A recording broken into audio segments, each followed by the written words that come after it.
Spooky fact. In Washington, D.C., 41% of delivery drivers say they have experienced verbal harassment or physical assault. 51% said they felt unsafe or feared for their physical safety while working. I want to say thank you to all the delivery drivers out there that bring us our stuff. Now, listen to the voice from the other side, and if you enjoy these stories, hit like and subscribe. Oh, and be nice to your delivery driver.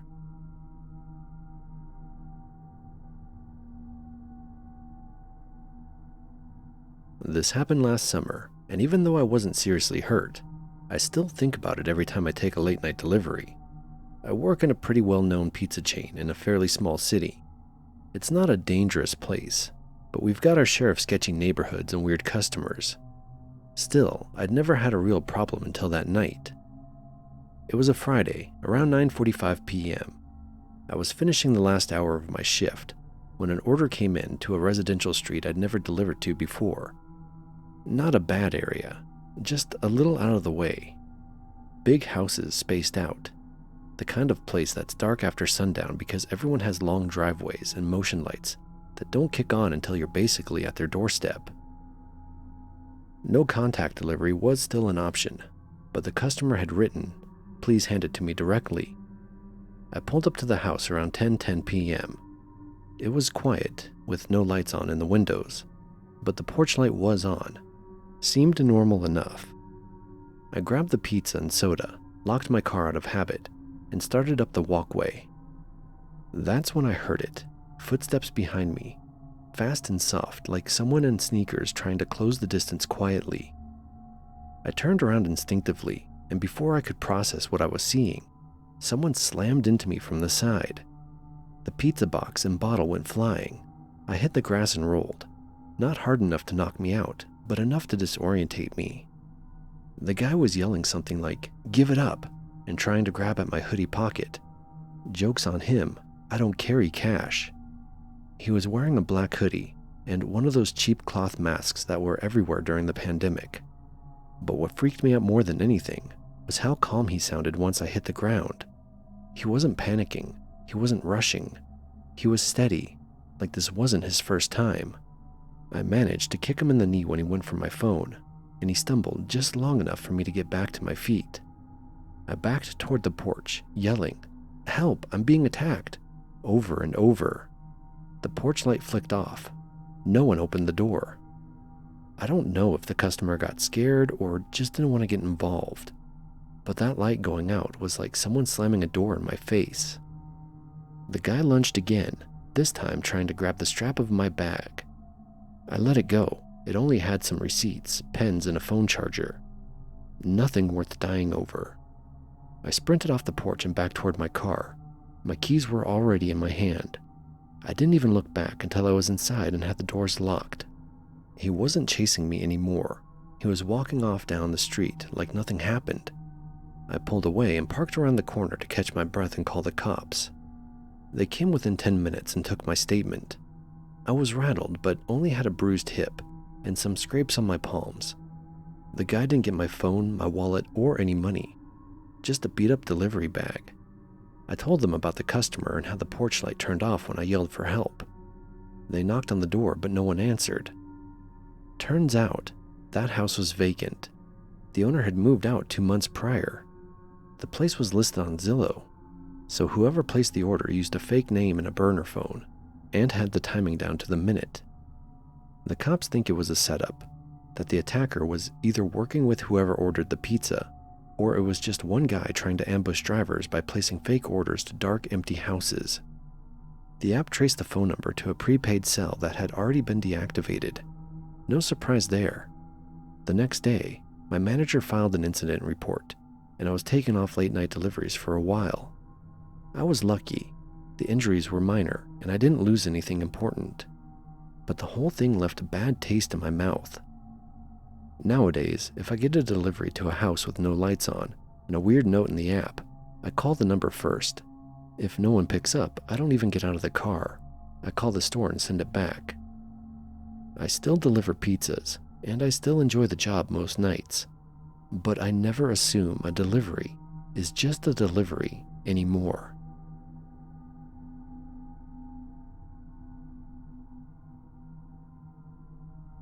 I've done DoorDash deliveries for about 6 months now. It's mostly fine, easy money, flexible hours. But every once in a while, you get a delivery that makes you think about quitting. This happened on a Thursday night in early March. I'd planned on wrapping up around 10:30, but I got pinged with one last order around 10:18. It was a stacked order, 2 deliveries from the same burger joint, about 15 minutes apart. One was to a woman in an apartment complex near the freeway. The other was out on the edge of town. The second drop-off was marked "Leave at Door." The address was a small house past the industrial district, where streetlights get patchy and cell phone reception goes weird. I hesitated. I'd been told not to deliver past 10 in areas like that, but I needed the cash. I dropped the first bag off without issue, and then punched the second address into Google Maps. It took me down a frontage road, then onto a narrow residential street, barely wide enough for 2 cars. The houses were spaced far apart, mostly older and a few looked abandoned. At 10:45, I pulled up to a single-story house with no porch light on. The yard was overgrown, and the mailbox was duct taped to a wooden post. There was a motion light over the front door, but it didn't come on. I double-checked the address, then got out with the bag. The instructions just said, "Ring bell, don't knock," which was weird because there was no visible doorbell. I tapped gently on the wood anyway and waited. Nobody came.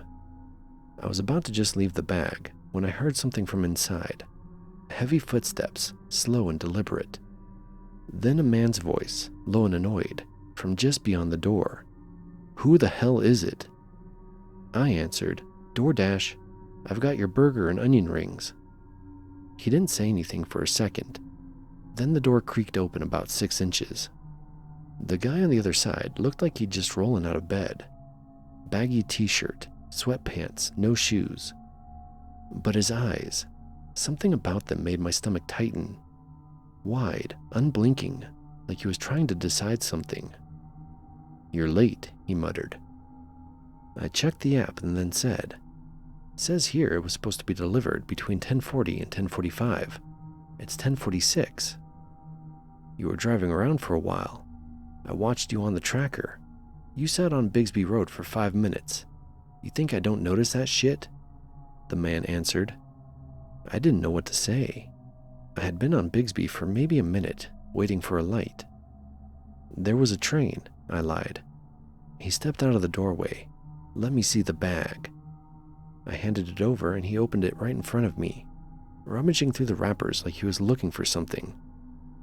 "No damn ketchup. I asked for ketchup." I said, "Sorry, they packed the orders, not me." He looked up, and for a second, I thought he was going to throw the bag at me. Instead, he took a deep breath and said, "You got an attitude, huh?" "No, sir. Just trying to finish up for the night." "You from around here?" he asked. I paused. "Not really." "Yeah, figured." "You drive that red Camry over there?" he asked. Now I was getting nervous. I nodded. He smiled, but there was nothing friendly about it. "Nice car. Bet you make good money." "I do okay," I said, backing away a little. He took a step closer. "You got cash on you?" he asked. "What?" I said, "You got any cash on you? Tips, maybe?" I just shook my head. "It all goes through the app." There was a pause. He squinted at me like he was trying to see if I was lying. Then he leaned forward a little, lowering his voice. "Why don't you come inside a sec? I think I got something for you." Every alarm in my head went off at once. I forced a laugh and said, "Appreciate it, man, but I gotta keep moving. Got another order lined up." I turned and walked, fast, back to my car. "Hey," he shouted. "Don't you walk off from me, you little shit." I didn't answer. I got in the car, locked the doors, and started the engine. As I pulled away, I glanced in the mirror. He was standing at the edge of the street, just watching me, the bag still dangling from his hand. I didn't stop until I hit the main road again. and then I parked in a grocery store lot, where I reported the customer through the app, flagged the address as unsafe, and wrote a short message to support. They said they'd investigate. That was it. Now I avoid late-night deliveries out past city limits, and I always check the customer notes first. Some people are just looking for food. Others are looking for something else.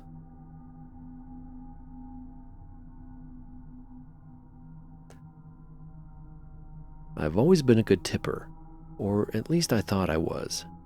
I've worked customer service. I've waited tables. I get the struggle. But last week I did something I've never done before. I stiffed a delivery driver. Not intentionally and not to be a jerk. It was one of those late night, half asleep decisions where I just clicked through too fast and hit place order before realizing I forgot to enter a tip. I figured I'd make it up in cash when they arrived. It was a Tuesday night, cold, drizzly, and quiet. I live in a decent neighborhood. Not rich, but not sketchy. It's an apartment complex just outside the city. I'd gotten off work late and didn't have the energy to cook, so I ordered Thai food through one of the apps. Pad See Ew, Thai tea, some spring rolls. Nothing fancy. The delivery estimate was 40 to 50 minutes. Pretty standard. Around 45 minutes in, I got the notification. Your driver is approaching.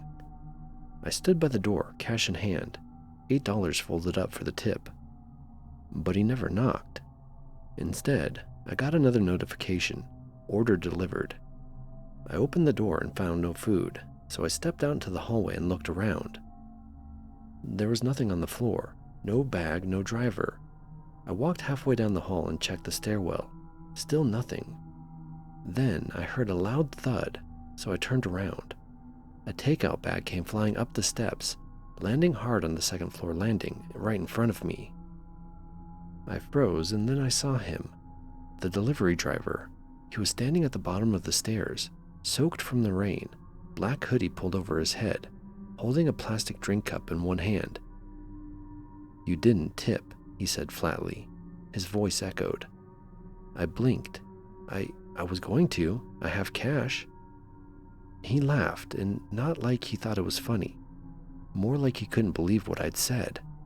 "Oh, now you have cash," he said. "Amazing." I reached out for the bag on the floor. He hurled the drink. Thai tea exploded against the wall beside me. Ice and liquid sprayed my shirt. I took a step back. "Dude, what the hell? You think I drove 12 miles in the rain so you can spit in my face?" His voice was louder now. Not yelling, but boiling. "Sitting in your warm little box, ordering dinner, and you can't be bothered to click a button?" I held up the bills. "I didn't mean to stiff you, dude. I'm sorry." He started up the stairs. I backed up. "Stay away from me," I said. I meant for it to come out firm. It didn't. My voice cracked. He took another step. "You're not sorry. You just got caught."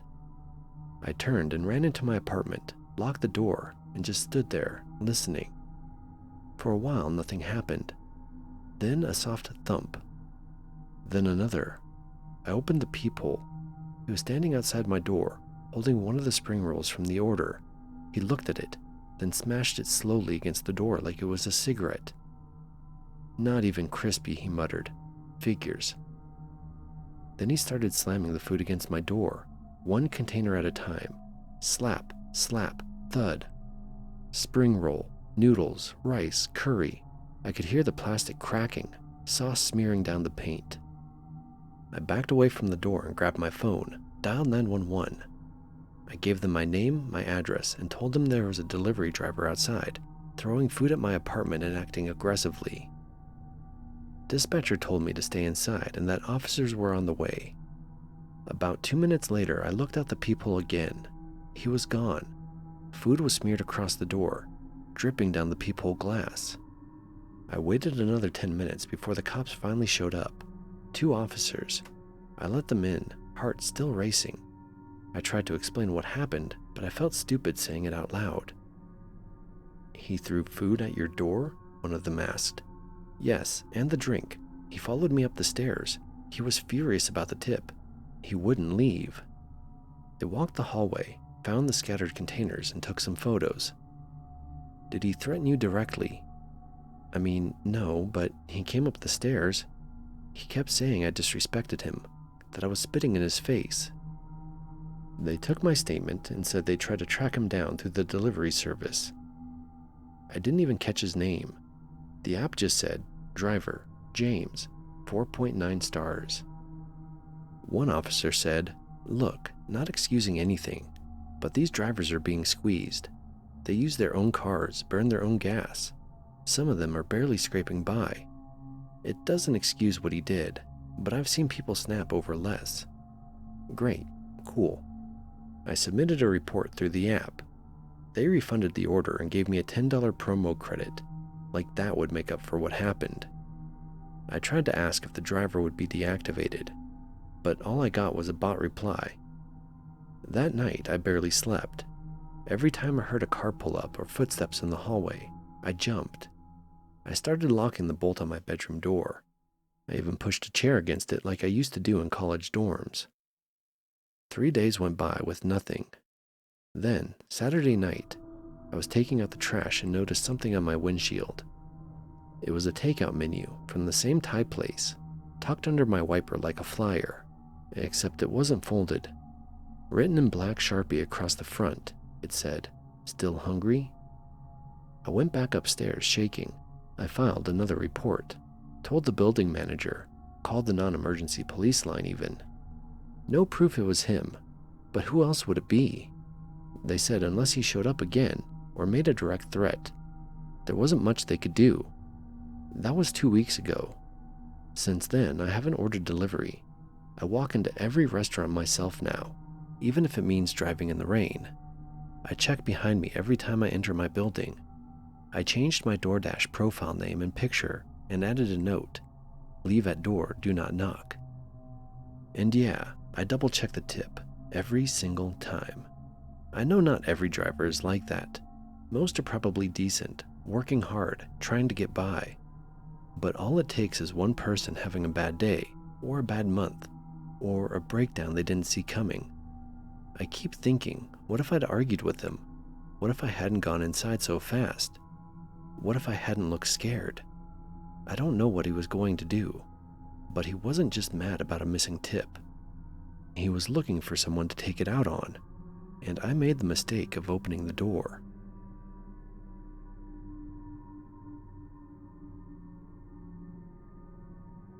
I've been delivering to DoorDash for a couple of years now, mostly to help pay rent and keep my schedule flexible.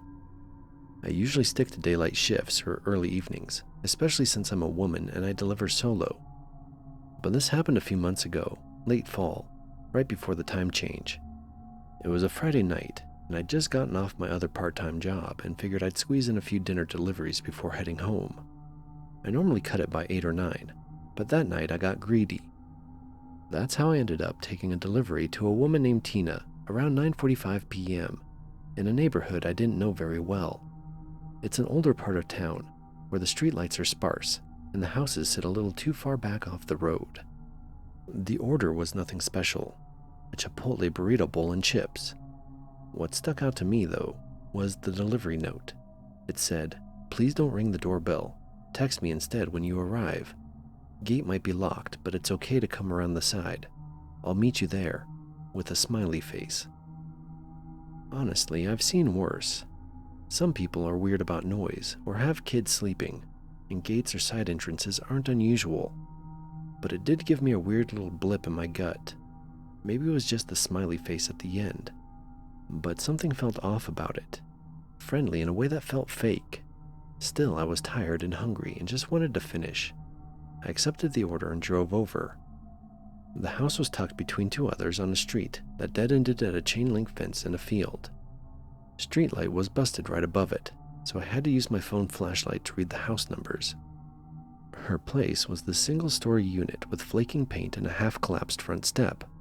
The gate she mentioned was chain-link, waist-high with one of those broken hinges that makes it drag when you open it. I texted her, "Hey, I'm here with your order."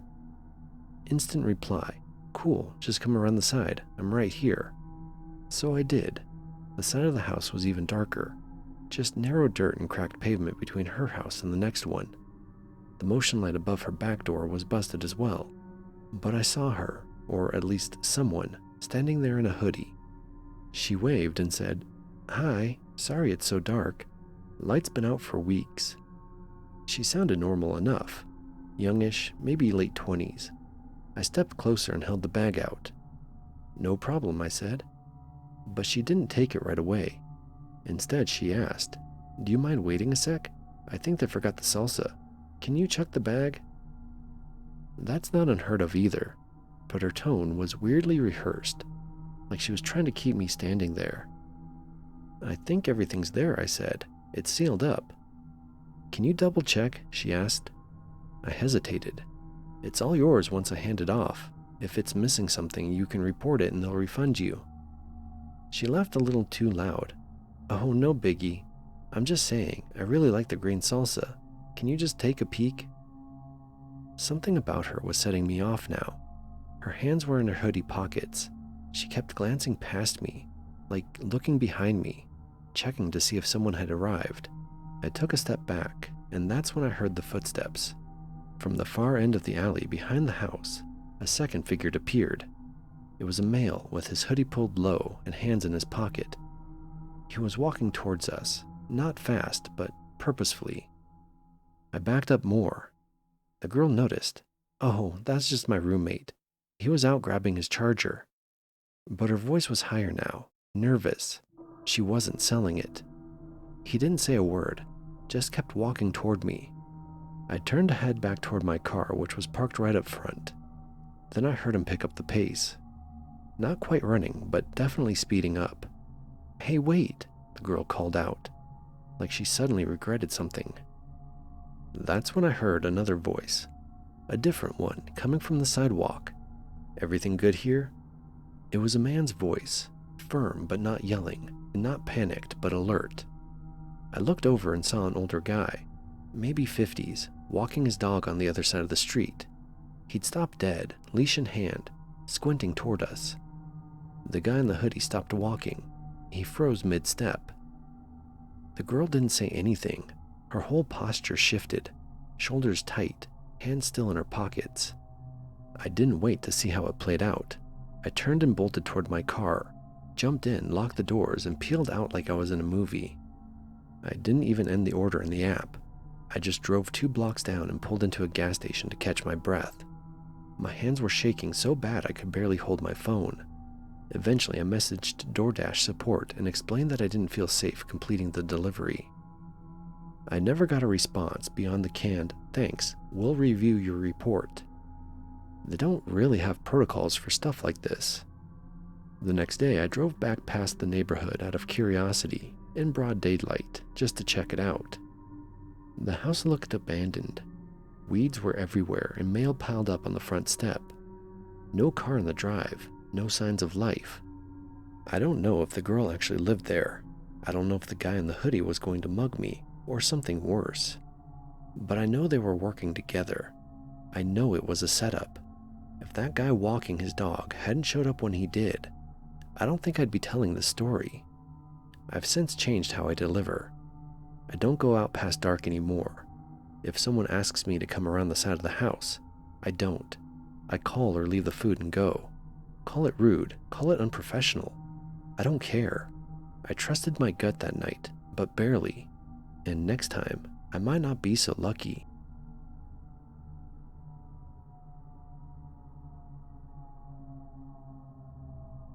This happened a few weeks ago, and I've been going back and forth about posting it. I don't want to sound dramatic. Nothing technically happened. But the whole interaction left me feeling uneasy enough that I haven't ordered food since. I'm a 28-year-old woman living alone in a small apartment complex just outside of town. It's quiet, nothing fancy, but I've never felt unsafe here. I work remotely, so I'm home most of the time. That night, I was too tired to cook after a long day of meetings, so I ordered dinner on one of the usual apps. It was Italian food, my go-to comfort meal. The driver's name was Kevin. He looked to be about mid-40s in the profile photo. He had good ratings, so I didn't think twice about it. About 45 minutes later, I got the "your order is arriving" ping. Then a minute later, "your dasher is approaching." I stepped into the hallway to wait by the door. I always appreciate when they knock instead of leaving the food without a sound. I've had one too many orders get snatched from the hallway. A knock came and I opened the door almost immediately. The guy standing there looked rough. Not in a dangerous way, just tired. His shirt was wrinkled, hair messy, and he was dripping from the rain. He gave me a long look before holding out the bag. "Hey there," he said, eyes scanning me up and down. "You look cozy in there." I was in leggings and a sweatshirt, not exactly lingerie. I gave a polite smile and took the food. "Thanks," I said, already starting to pull the door closed. But he didn't move. "Got dinner all to yourself tonight?" he asked. I paused. Yeah, just me." He smiled, but not the friendly kind. It was the slow, deliberate kind you'd expect from a guy trying too hard to act charming. "Shame," he said. "A pretty girl like you shouldn't be eating alone." That's when I knew I wasn't overthinking it. That feeling, the internal ping that something's off, hit hard. I gave a tight smile and tried again to close the door. Before I could, he added, "You know, if you ever get tired of solo dinners, I don't mind swinging by off the app." I froze. "Could save you the fees," he added. "Maybe I bring the food, you share a little something in return. Nothing crazy, just good company." He winked. I forced a laugh. That awkward, polite kind you do when you're just trying to end a conversation without escalating it. "Yeah, I'm good, thanks. Have a good night." I shut the door fully and locked it, then stood there for a second, heart rate picking up. Was that a joke? Did he mean it? I checked the peephole. He was still standing there, just outside the door, not moving. He scratched his chin, then pulled his phone out, scrolled for a bit, but never walked away. I waited another 30 seconds. He was still there. I backed away from the door and turned off the lights in the living room. I didn't want him seeing through the blinds. After a full 2 minutes, I peeked again. This time he was gone. I reported the incident through the app immediately. There wasn't an exact category for it.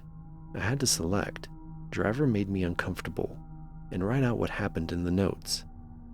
I was detailed but calm, explained the comments and how he lingered. Their response? "We take reports seriously and are investigating the matter. Thanks for your feedback." No follow-up, no name, just a generic message. I ate my food with the TV on loud, trying to shake off the gross feeling. I kept thinking, was I reading too much into it? Was it just awkward flirting? A joke?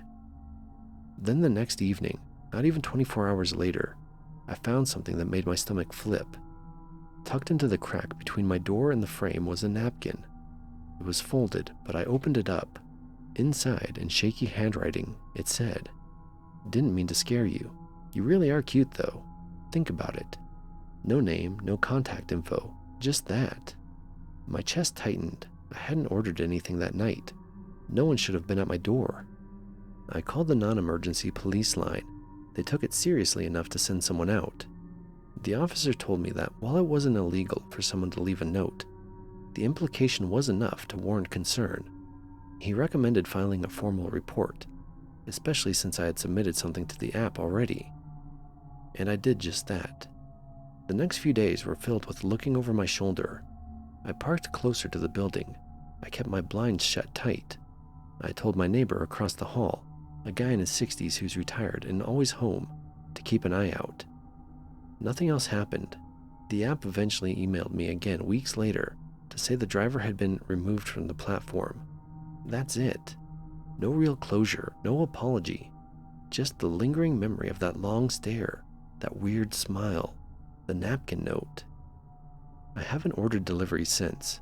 I either cook or do pickup, and I never open the door without checking first.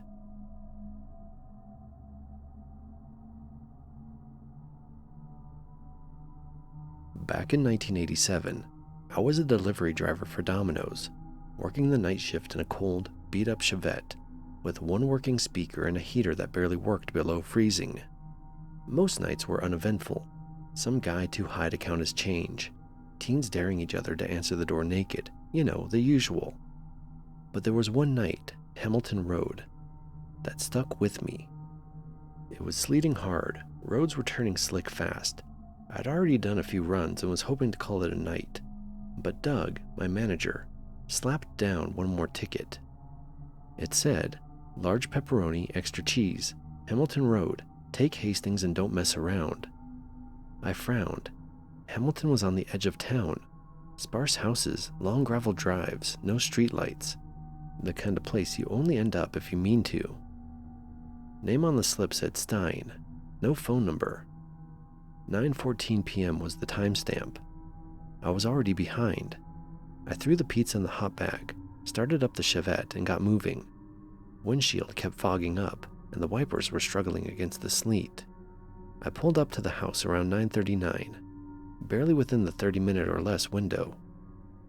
It was an old farmhouse, 2 stories and paint peeling, one weak porch light swaying in the wind.